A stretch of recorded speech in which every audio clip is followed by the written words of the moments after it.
Hey guys, tonight we head deep into the folds of myth and salt water, where the line between legend and history blurs under centuries of sediment and suspicion. You're not floating on some casual bedtime tide tonight.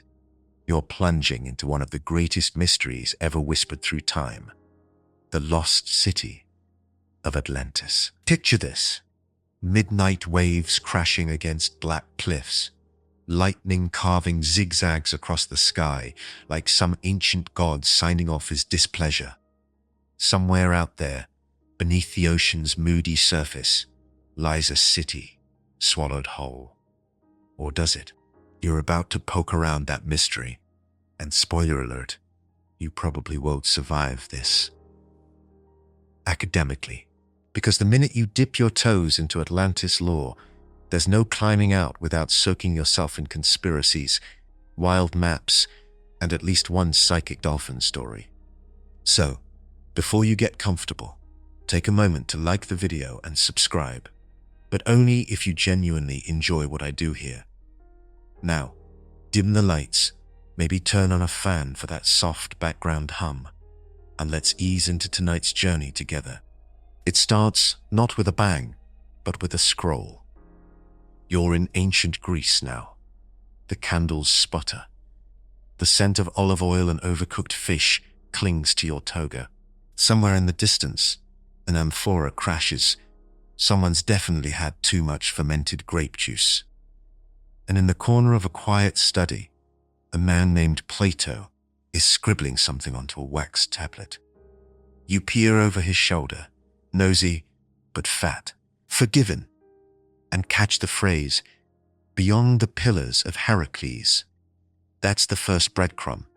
In Timaeus and Critias, Plato tells a tale about a mighty island civilization, rich in resources, advanced in technology, and ultimately doomed. The Atlanteans, with their vast navy and divine bloodline, thanks Poseidon, grew too proud.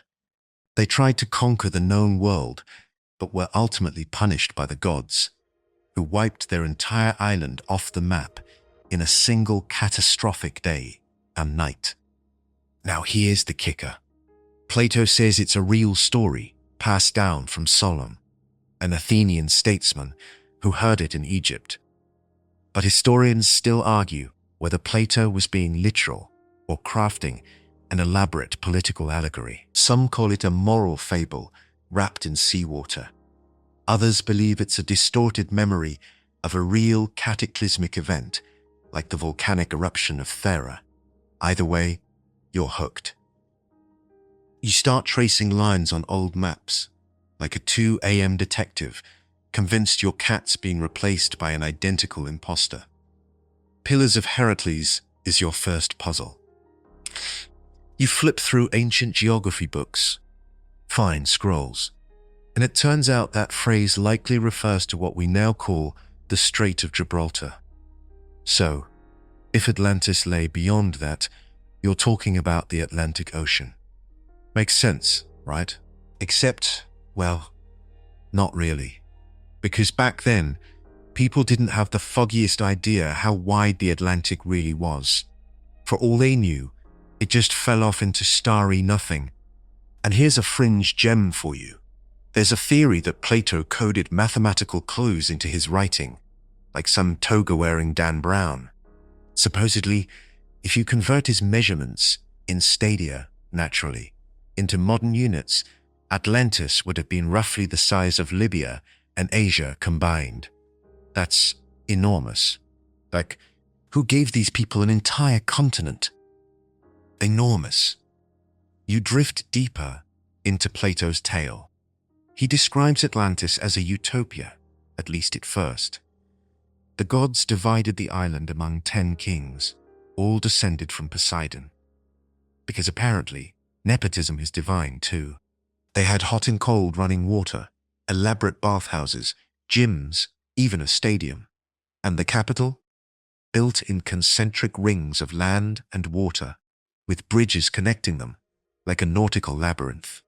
There was even a golden statue of Poseidon riding a chariot pulled by seahorses, not the dainty ones, actual horses that swam. And let's pause to admire the sewage system. That's right. Plato mentions an advanced network of drains and aqueducts. It's like the ancient version of bragging about your smart home. Except instead of Alexa, flush the toilet, it was more like, Zeus, don't let my villa flood again. But the dream crumbles. The Atlanteans grow greedy. They ditch their virtue for vanity. Suddenly, their perfect city starts to rot from within. Socially, spiritually, and possibly literally, depending on your interpretation of Plato's moldy metaphor. The gods, fed up with their nonsense, unleash a disaster that sinks the entire island beneath the sea. Boom. Gone. No survivors. Just a legend that lingers in candlelit rooms and late-night whispers. Still with me? Now here's where your sleep-deprived brain spirals into late-night internet rabbit holes. You start noticing how many cultures tell flood stories. Mesopotamia, India, Mesoamerica. They all speak of a great flood that wiped clean the slate of history. Coincidence? Maybe. But historians still argue whether those tales stem from a shared event, like rising sea levels post-Ice Age, or if floods were just a solid narrative tool for hitting the divine reset button. Let's circle back for one more peculiar detail. Plato never finished the second dialogue. Critias just stops, mid-sentence. No goodbye, no flourish, not even a BB. It's like he ran out of ink, or perhaps thought he'd said enough. This abrupt ending has kept conspiracy theorists frothing for centuries. Some even claim there's a missing scroll somewhere, waiting to reveal the coordinates to Atlantis, if only we decode the right frequency, or chant the correct latte order. In any case, you close Plato's dusty scroll. The story's planted itself in your brain like a barnacle. And just like every scholar, dreamer, and sunburnt scuba diver before you, you can't help but ask, what if it was real? You stand at the edge of a map, heart pounding, eyes scanning for signs of something no one can prove. The trail begins here, with an old philosopher, a sunken city, and an idea that refuses to die. You step forward, quiet, curious, and slightly skeptical, into a world built not from ruins, but from descriptions. No artifacts, no surviving blueprints. Yet here you are, wandering the imagined streets of Atlantis, as if they were carved in stone. Plato's words are the only compass you've got, but they're strangely vivid, almost too vivid for something supposedly invented.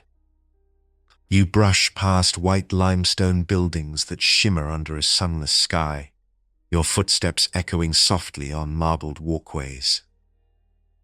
Golden statues glint at the tops of towers. Canals loop around the city like a nautilus shell, spiraling outward with mechanical precision. You get the sense that whoever built this wasn't just showing off. They were flexing.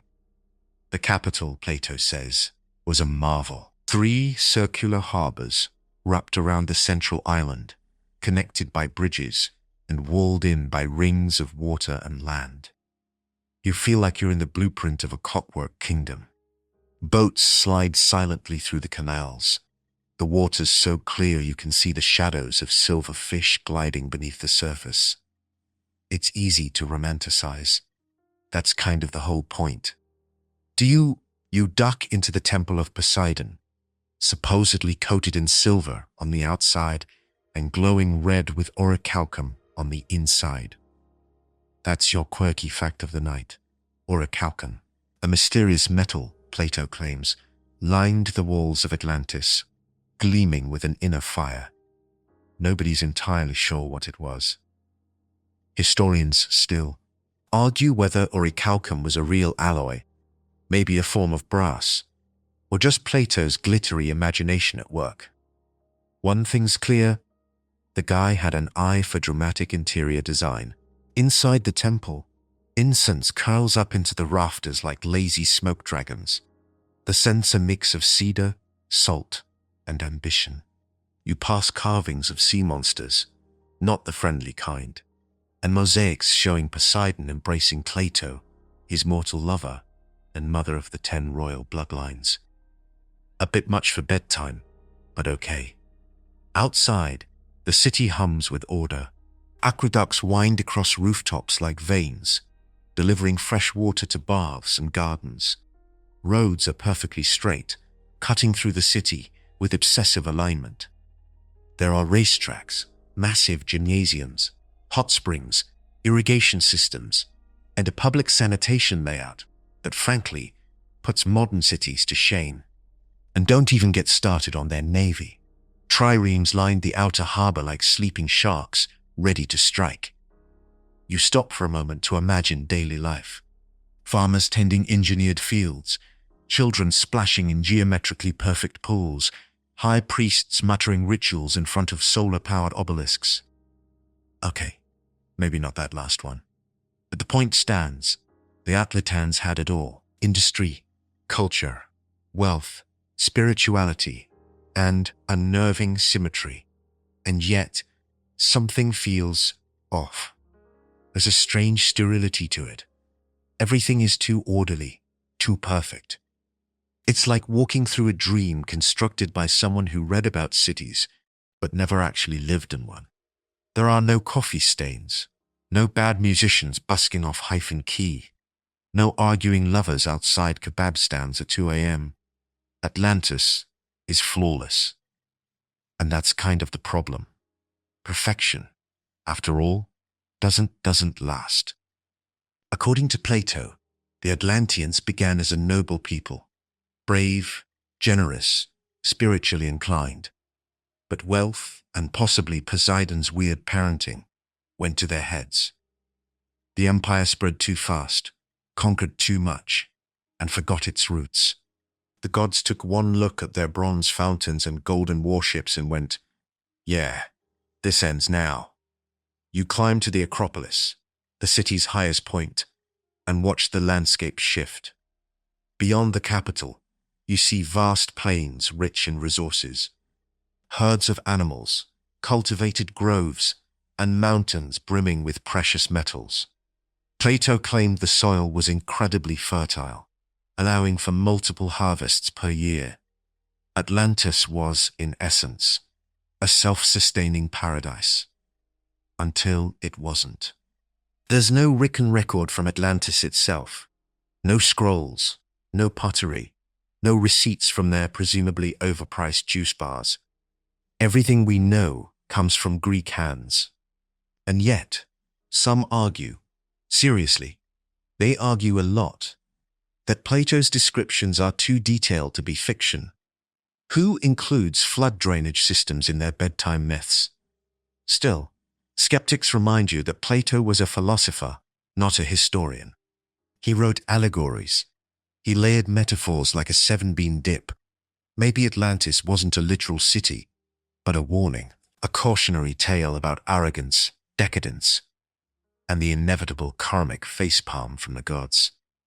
And here's where things get fun. Fringe theorists have picked apart every architectural detail, trying to match Atlantis to real-world ruins. Some say it sounds like the palace at Knossos on Crete, complex layouts, multi-story buildings, and advanced plumbing. Others swear Plato must have had access to Egyptian records of a prehistoric seafaring society lost to a tsunami. And then there's the Atlas-alien-outpost crowd, who believe the perfect geometry and mysterious metals are dead giveaways of extraterrestrial influence. Because of course they do. But let's not dive too deep just yet. You linger a moment longer in this hypothetical city, watching ghostly figures bustle through invisible markets. A woman balances a basket of fruit on her head. A child laughs near a fountain shaped like a hippocamp, and priests chant in a language that never actually existed.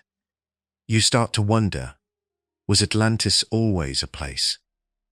Or was it an idea, a model civilization that reflected what the Greeks admired and feared? After all, the story's timing is suspiciously neat. According to Plato, Atlantis fell 9,000 years before Solon's time, which would place it around 9,600 BCE. That's deep into the Neolithic era, when humanity was still figuring out how to not die of exposure and snack on rocks. The idea of a super-advanced maritime empire existing back then, a little suspect.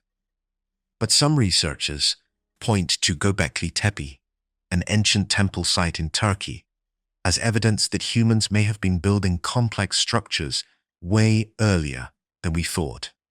So, maybe you descend from the Acropolis as the imagined sun sets, casting long golden shadows across this ghostly, flawless city. Somewhere in the distance, the sea begins to churn. You feel it in your gut. Atlas is not long for this world. But you're just getting started. You're waist deep in salt water now, figuratively, unless you've spilled something, and the map in your hand is doing its best impression of a wet tissue. You squint into the underwater gloom of the Mediterranean, because tonight, you're not chasing legends through vapor. You're diving into the hard, cold ruins buried beneath real waves. The kind of ruins that don't care if you believe in them or not. First stop, the Aegean Sea. You're skimming over waters that once witnessed empires clash, trade routes buzz, and volcanoes hurl continents into chaos. That last part, pretty relevant, because one of the most popular, and, dare we say, most plausible, theories is that Atlantis wasn't an island in the Atlantic at all, but something much closer, something that actually existed, something with a name, Thera. Or, if you're not into Bronze Age branding, modern-day Santorini. You hover above the crescent-shaped island, admiring its dramatic cliffs and those bright white houses clinging to the edge like frosting on a cake that's halfway exploded. What you're looking at is the jagged rim of a volcano that blew its top in the 2nd millennium BCE, one of the most violent eruptions in human history. The kind of eruption that doesn't just destroy a city, it erases cultures. Historians still argue whether the destruction of Thera directly caused the collapse of the nearby Minoan civilization, but many believe the eruption sent tsunamis crashing into Crete, just 70 miles away, devastating ports and trade networks. Ash rained down for miles, crops died, entire economies buckled, and for people who didn't understand tectonic plates, it probably felt like the gods were having a bad day. Now, you're wading through the buried streets of Akrotiri, a Minoan city frozen in volcanic time. You duck into a 2-story home with intact staircases and vivid frescoes still clinging to the walls. There's a painting of a woman gathering saffron, another of fishermen hauling in their catch. There are toilets, actual plumbing. These people were living better than most 19th century Europeans. Sound familiar? Advanced architecture, sophisticated art, hydraulic engineering, sudden destruction. If Atlantis needed a resume, this would be it. But here's where it gets messy. Akrotiri wasn't destroyed by flood. It was covered in ash, not swallowed by the sea.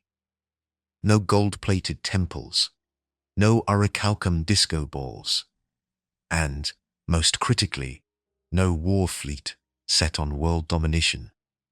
Atlantis, according to Plato, was imperial, arrogant, and aggressive. The Minoans, all signs point to chill trade vibes, ceremonial ball jumping, and possibly inventing sports bras. So, yeah, not exactly warlords. Still, the similarities are eerie enough that many scholars have squinted suspiciously at Thera and wondered if Plato was inspired by tales of its eruption, passed down over generations like a game of mythological telephone. Now, back on your imaginary submarine, you glide further along the Mediterranean floor. You pass sunken cities off the coast of Egypt, like Heracleion and Canopus, actual ancient metropolises lost to the sea through earthquakes, rising tides, and centuries of coastal erosion. Their discovery proved one thing beyond doubt. Cities can vanish. Given the right disaster and enough time, the sea swallows all. That single fact keeps Atlantis believers tossing and turning at night. You take a detour toward Crete, once the seat of the Minoan civilization. You wander through the ruins of Kamos, the fabled palace of the Minotaur. Its labyrinthine corridors and multi-level complexity feel just Atlantean enough to make you pause. The Minoans had writing, linear A, still undeciphered, elaborate religious rituals, and no fortifications, suggesting either peace or naivety. Either way, they disappeared from power rather abruptly after Thera's eruption. Coincidence? Maybe. But we've established that coincidences are Atlantis' fuel. According to Plato, was imperial, arrogant, and aggressive. The Minoans? All signs point to chill trade vibes, ceremonial ball jumping, and possibly inventing sports bras. So, yeah, not exactly warlords. Still, the similarities are eerie enough that many scholars have squinted suspiciously at Thera and wondered if Plato was inspired by tales of its eruption, passed down over generations like a game of mythological telephone. Now, back on your imaginary submarine, you glide further along the Mediterranean floor. You pass sunken cities off the coast of Egypt, like Heracleion and Canopus, actual ancient metropolises lost to the sea through earthquakes, rising tides, and centuries of coastal erosion. Their discovery proved one thing beyond doubt. Cities can vanish. Given the right disaster and enough time, the sea swallows all. That single fact keeps Atlantis believers tossing and turning at night. You take a detour toward Crete, once the seat of the Minoan civilization. You wander through the ruins of Kamos, the fabled palace of the Minotaur. Its labyrinthine corridors and multi-level complexity feel just Atlantean enough to make you pause. The Minoans had writing, linear A, still undeciphered, elaborate religious rituals, and no fortifications, suggesting either peace or naivety. Either way, they disappeared from power rather abruptly after Thera's eruption. Coincidence? Maybe. But we've established that coincidences are Atlantis' fuel. Site of Atlantis, buried in mud rather than drowned by ocean. Archaeologist Richard Frond led a controversial study here, pointing out man-made features that seem eerily on brand. Others say it's just old Roman fish farms. Still, you press your nose to the glass. The idea that a story can survive for millennia and actually point to a real location? That's the kind of thing that gives bedtime myths sharp teeth. You drift slowly back toward the center of the Mediterranean, where myth meets geography. And here, the questions start bubbling up like pockets of volcanic gas. What if Atlantis wasn't one place?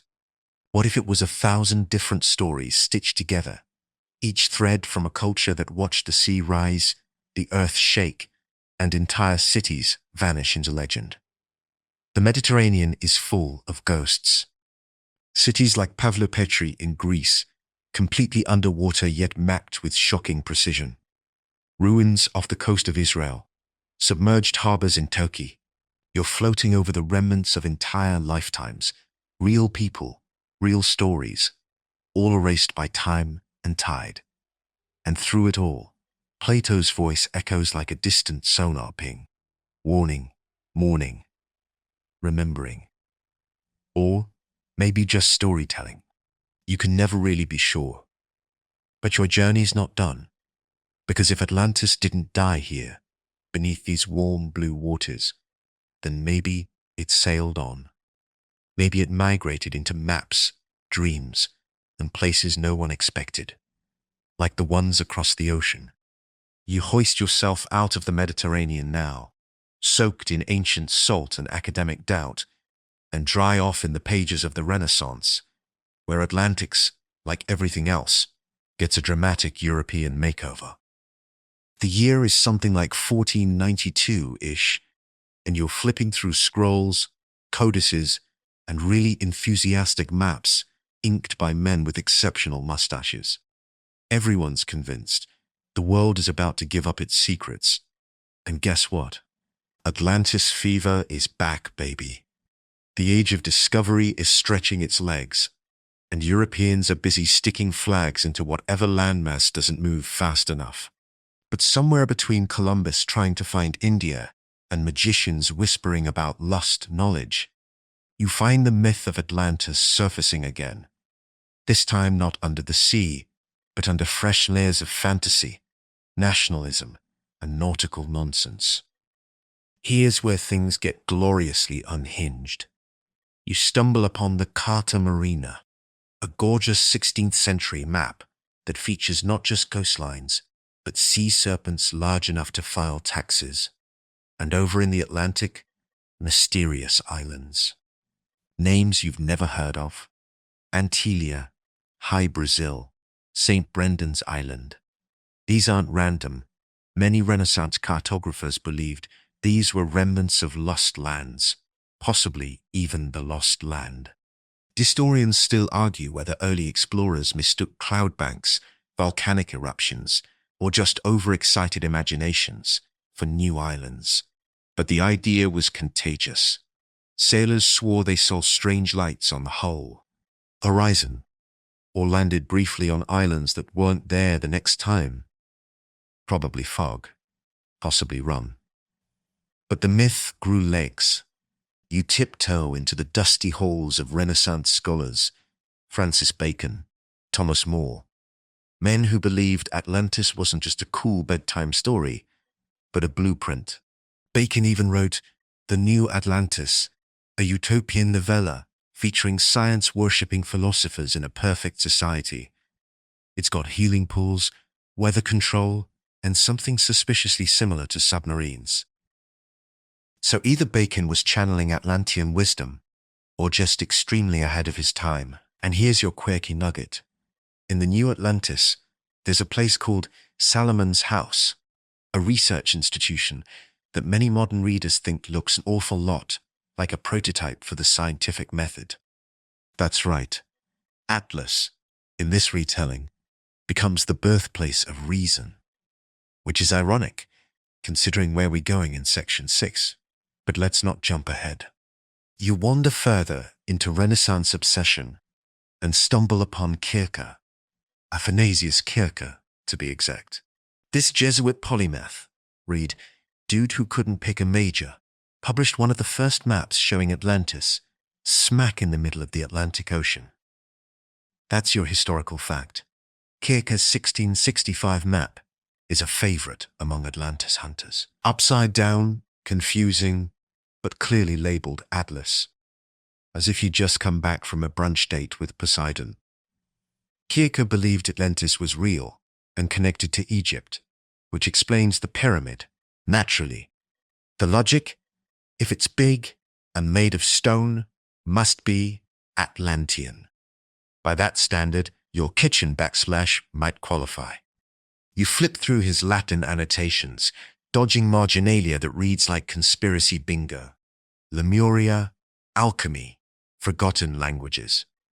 Some of it's nonsense. Some of it's tantalizing. And all of it makes Atlantis less a single city and more a symbol, a place onto which every era projects its dreams or its baggage. You pull away from the texts and find yourself back on a creaking wooden ship. The wind smells of salt, spice, and existential panic. A crewman points to the sky and swears he saw a tower rising from the waves.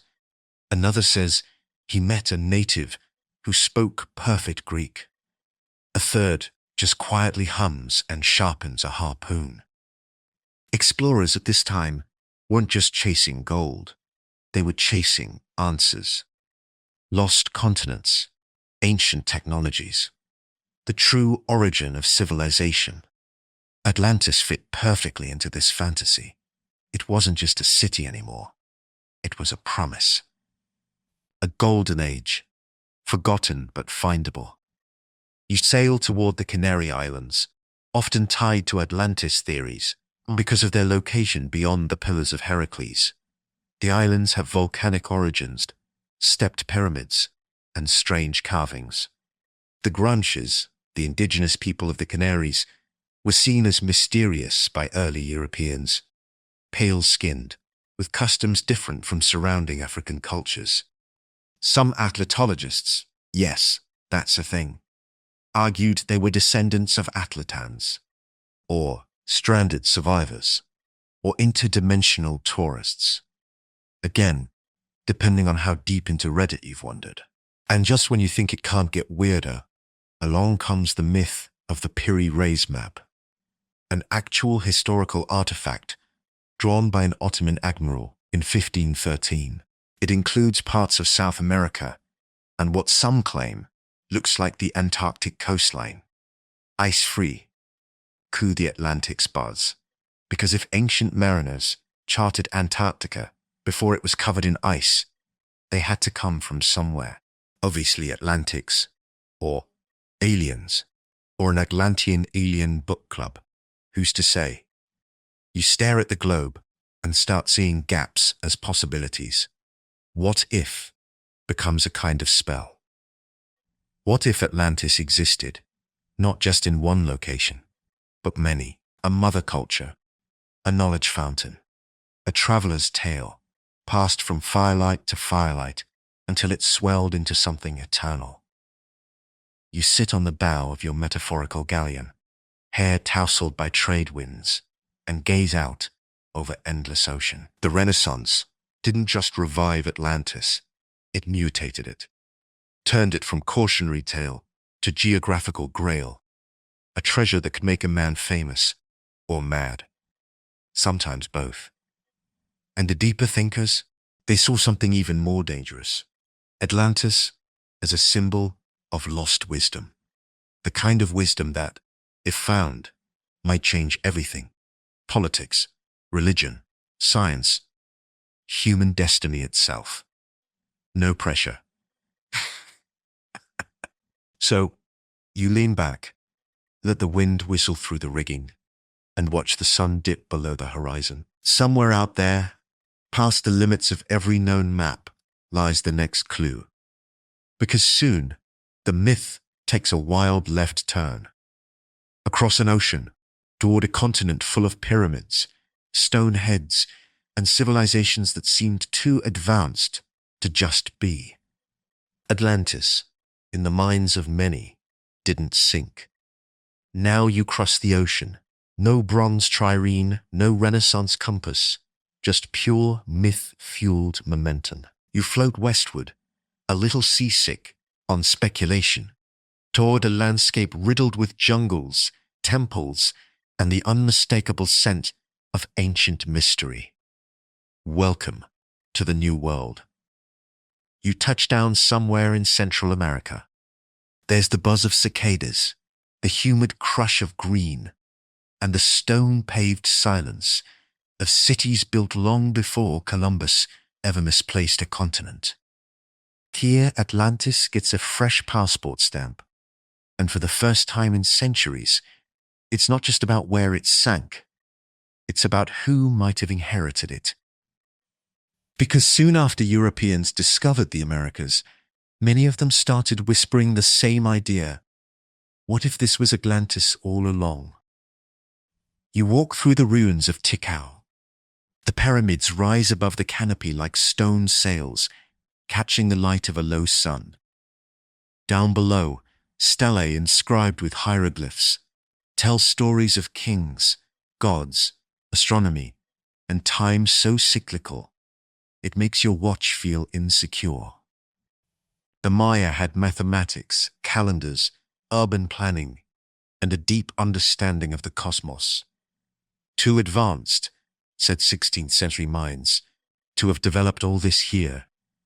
Surely, they reasoned, these people must be descendants of a lost advanced race, perhaps the Atlanteans.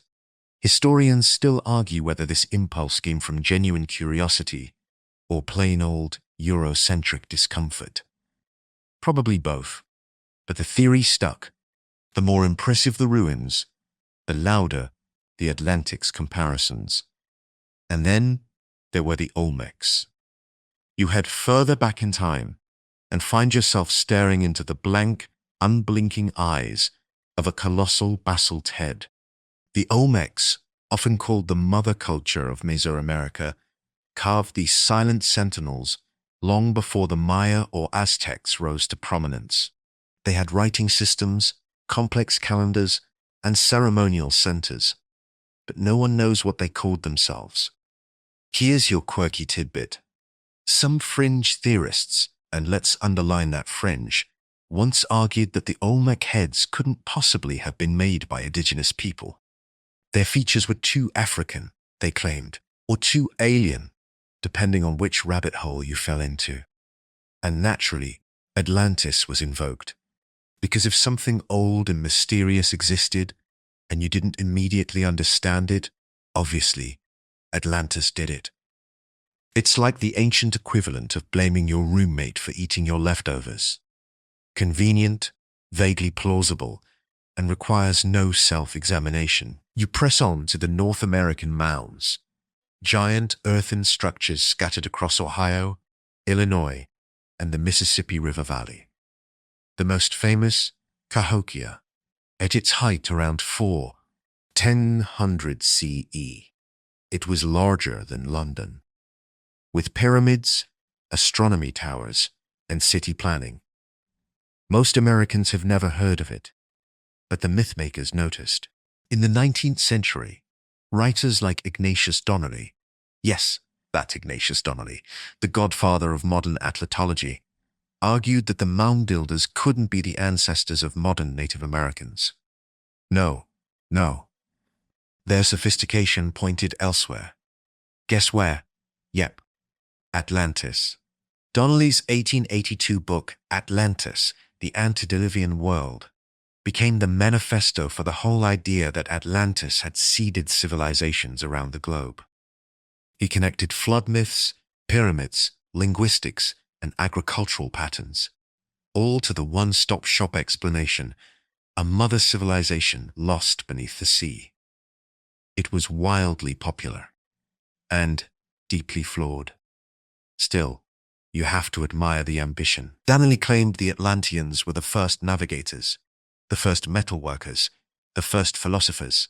He said they colonized Egypt and Peru. He pointed out that pyramids show up both in the Old World and the New. Proof, he insisted, of a shared origin. Historians still argue whether this was romanticism, racism, or both wrapped in a soaked leather cover. And yet, you feel the lure of the theory. You stand at the base of a step pyramid in Chichen Itza. You run your hands across glyphs that haven't been read aloud in 1,000 years. You notice the serpent shadow that slithers down the stairs during the equinox. It feels something old, something fundamental. Your rational brain says, independent development. Humans are clever and culturally complex wherever they arise. Your inner Atlantic's sleepless wanderer says, what if? The deeper you go, the more you see it, the recurring symbols, the shared myths, the global obsession with cataclysms and golden ages. It's far, far unfamiliar. On the first half of this country, it was unknown. You hear echoes of Atlantis in the Popol Vuh, the sacred Maya text, which speaks of floods and lost worlds. You hear it in Andean legends of cities lost beneath Lake Titicaca, in Hopi stories of underwater migrations and vanished islands. You can't help but wonder, did ancient peoples actually remember something? Some real event buried beneath oral tradition and divine metaphor? That brings you to another debate, the Younger Dryas impact hypothesis. Here's your mainstream history nugget for the hour. Some scientists believe that around 12,800 years ago, a comet or asteroid hit Earth, causing sudden climate shifts and mass extinctions. It would have triggered floods, famine, and perhaps erased early human cultures. The timing? Suspiciously close to Plato's 9,000 years before Solon dating of Atlantis. Now, to be clear, this is a hot debate. Evidence is murky. Critics say the data doesn't hold up. But for Atlantis believers, it's too poetic to ignore. A global disaster, lost cities, humanity's reset button. Tick, tick, boom. You lean against a carved stone, lost in thought. Atlantis, if it existed, wouldn't have just been a place, it would have been a parent, a cultural ancestor. And the Americas, full of enigmatic cities and sacred myths, felt to many like the long-lost children. But it's worth pausing here, gently, to recognize what all this implies.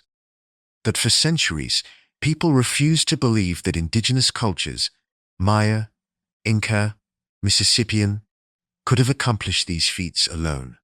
They had to invent Atlantis to make it make sense.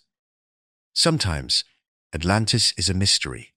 Sometimes, it's an excuse. You wander back through the jungle, past crumbling walls and astronomical alignments, and into the modern age, where people still argue over everything from crystal skulls to the Nazca lines. But the myth's no longer confined to ruins or old maps. Soon, Atlantis will surface again, in laboratories, seance rooms, and sun-baked desert compounds. It's about to get weird. Like, weirder than usual. You emerge from the jungle still humming with ancient whispers, only to find yourself blinking into the fluorescent strangeness of the 20th century. Kia, Atlantis has taken on a new identity, no longer just a sunken city or cradle of civilization, but a Rorschach test for humanity's deepest longings, fears, and, well, extremely bold fashion choices. The age of lost scrolls and heroic sailors is behind you now. Welcome to the era of Nazis, psychics, and crystal machines, where Atlantis is less about archaeology and more about vibes. Weird, unhinged vibes. You start at a marble hall echoing with jackboots and nationalism. Nazi Germany, 1930s. If that sounds like a plot twist, just wait. The Nazi elite, in their obsessive quest for a pure Aryan origin, stumbled headfirst into Atlantis lore and decided to rewrite it in their image. According to some thinkers in the Ahnenerbe, the SS's crackpot research wing, Atlas was the original homeland of the Aryan race, and they believed it was located not in the Atlantic, but under the ice in, wait for it, Antarctica. Yes, Antartio.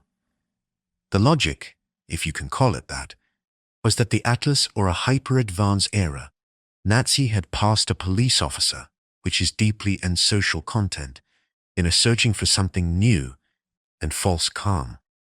In this part, there was a shadow which brought the nation of a massive area into a strong black cross. On that day, the forests are now able to It's got submarines, flying saucers, and a climate-resistant Fourth Reich waiting for a comeback. Fringe? Absolutely. But it's a historical fact that Himmler and others financed expeditions to Tibet and Iceland, chasing ancient roots.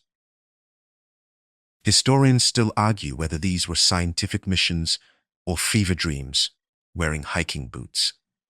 You, meanwhile, just scientists have spent their time learning some Tory, sitting in the wrong protests of their lands. They fear of meat and weak. The first helmet setting sites can be X and B, C, dead, because things get even weirder when you tiptoe into the post-war years, when Atlantis became a beacon for the spiritually thirsty and the science curious. Enter Edgar Cayce, the sleeping prophet. This quirky American mystic, active in the early 1900s, gave thousands of life readings while in a trance state, predicting medical treatments, reincarnation details, and, yes, the return of Atlantis. According to Casey, Atlantis wasn't just real, it was due for a comeback. Specifically, parts of it would rise near Bimini in the Bahamas soon, like very soon.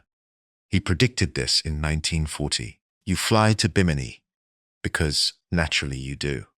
You dive off the coast, and sure enough, there it is. The Bimini Road, underwater stone formations that look suspiciously like a long, rectangular path. Some believe it's a natural formation of beach rock. Others swear it's remnants of an ancient harbor wall or road built by, you guessed it, Atlanteans. Still no orichalcum Starbucks, though. You drift toward Arizona next, because if any state deserves an Atlantis chapter, it's that one. The New Age movement of the 1960s and 70s embraced Atlantis with open arms and incense sticks. People weren't just reading about Atlantis, they were remembering it. Through hypnosis, past life regressions, or possibly very strong herbal tea, folks started claiming they had once been Atlantis. They described crystal technologies, levitating stones, and energy systems powered by light, thought, and what we'll gently call vibrational frequencies. Atlantis had become more than a place. It was now an identity. You walk through Sedona and see flyers for healing retreats, many promising to unlock your Atlantean DNA. You meet people who say they've remembered their role as high priests in the Temple of Poseidon. You're told, politely but firmly, that modern civilization is Atlantis reborn, and the fall is happening again, unless we align our chakras and drink something called sun-used quartz water. You smile, nod, sip.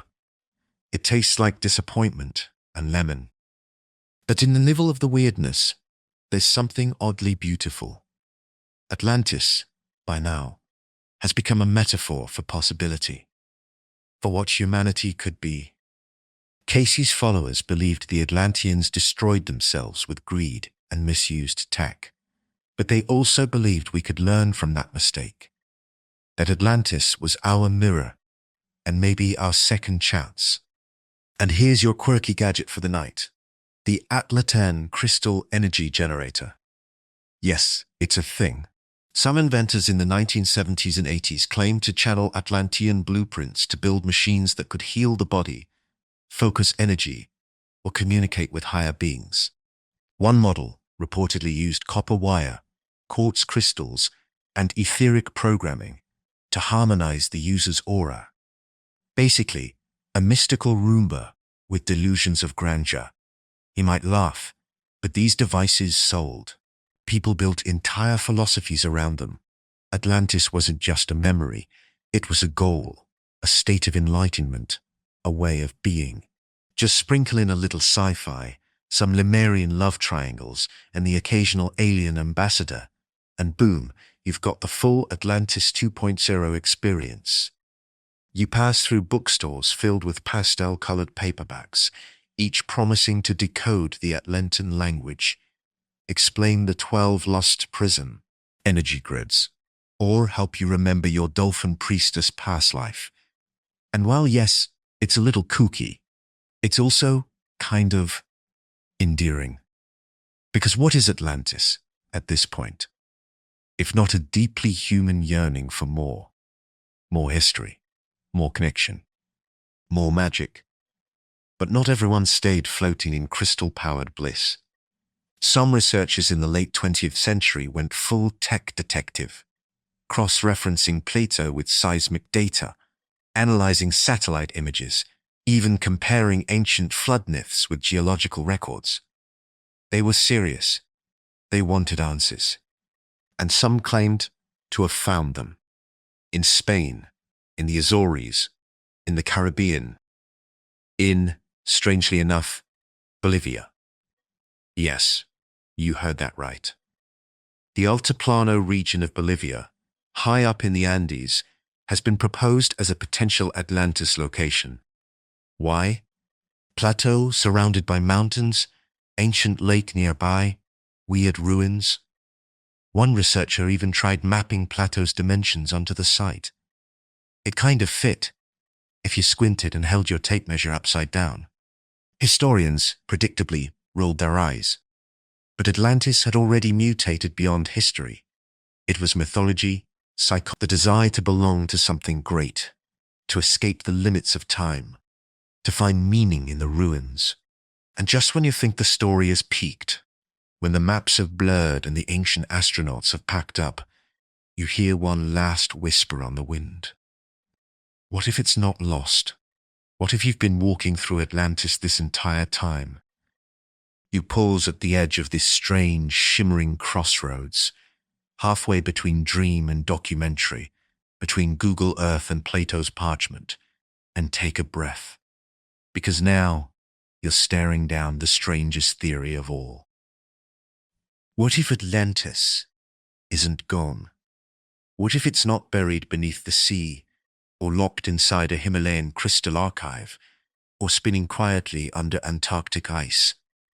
What if you're already living in it? You glance around at the cities glowing from orbit, the global networks crackling with light-speed communication, the towering monuments of concrete and glass, the nuclear arsenals humming silently beneath the ground.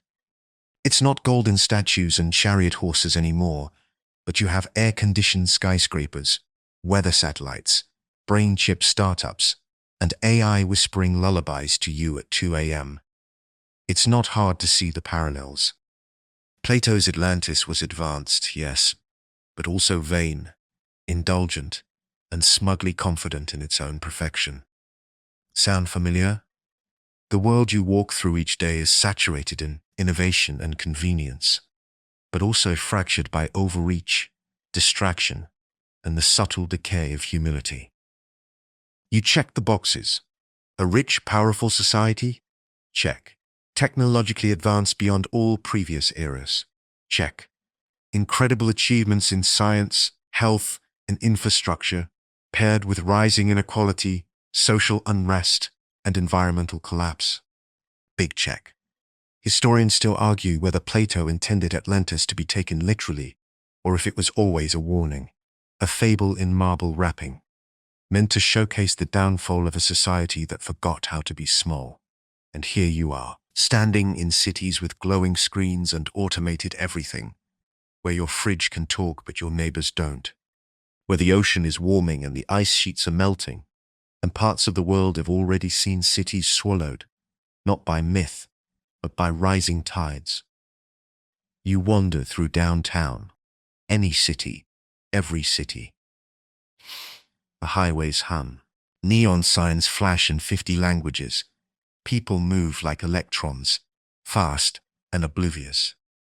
Above, planes scratch white lines across the sky. Below, data pulses beneath the pavement. Atlantis had concentric canals. You have fiber optic rings circling the globe.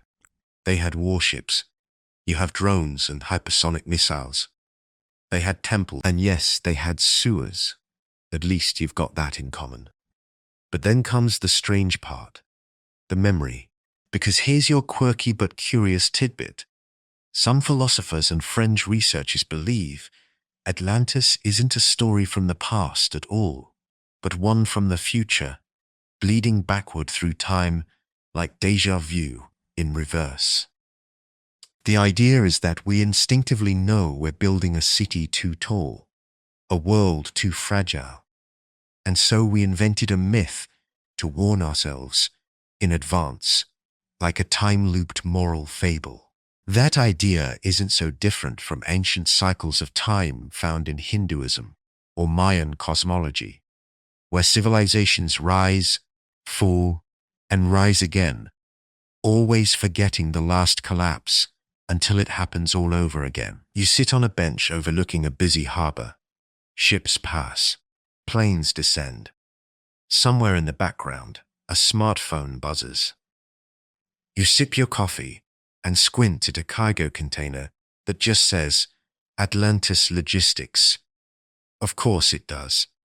Because now, Atlantis is everywhere. It's a hotel chain, a cryptocurrency, a space telescope, a Vegas-themed water slide. The myth is so ingrained in our culture that we can't even see it anymore. It's just part of the wallpaper. But under the branding, the theme parks, and the conspiracies, the story still whispers the same question. What happens when we forget how fragile this all is? That's why Atlantis endures. It's not just a mystery to solve. It's a mirror held up to every age. And the reflection? Well, that's the part you have to squint at in the right light. Because maybe it did exist. Maybe it was Thera, or a submerged Spanish marsh, or a lost Amazonian city. Maybe Casey was right, and it's just offshore, sleeping in the Bahamas with one soggy crystal pillow. Or maybe it was never a place. Maybe it's an idea, a warning tattooed across time's back. The kind of story that shows up whenever humanity needs a gentle fruit clear from the cosmos. You rise, stretch your legs, and walk toward the shoreline. The tide laps at your feet like a curious dog. Somewhere out there, beyond the surf, is every theory you've just lived through. All of it. Map fragments, temple ruins, psychic downloads, and oddly persuasive documentaries narrated by guys with wild hair. But back here, this world, you're already in the city. You're already in the story. And whether or not it sinks again might just be up to you. Wind down. 300 words. Now, let's slow everything down. You feel your shoulders off tense, your breath gently steadying. The waves retreat, quiet now. Just a hush in the background like soft static or distant applause from an audience long gone. The ruins fade from view, not crumbling, just dissolving into memory, leaving only warm impressions behind. But the mystery of Atlantis doesn't need solving. Not really. It just needs wondering. And you've done that beautifully tonight. You've wandered through ancient halls and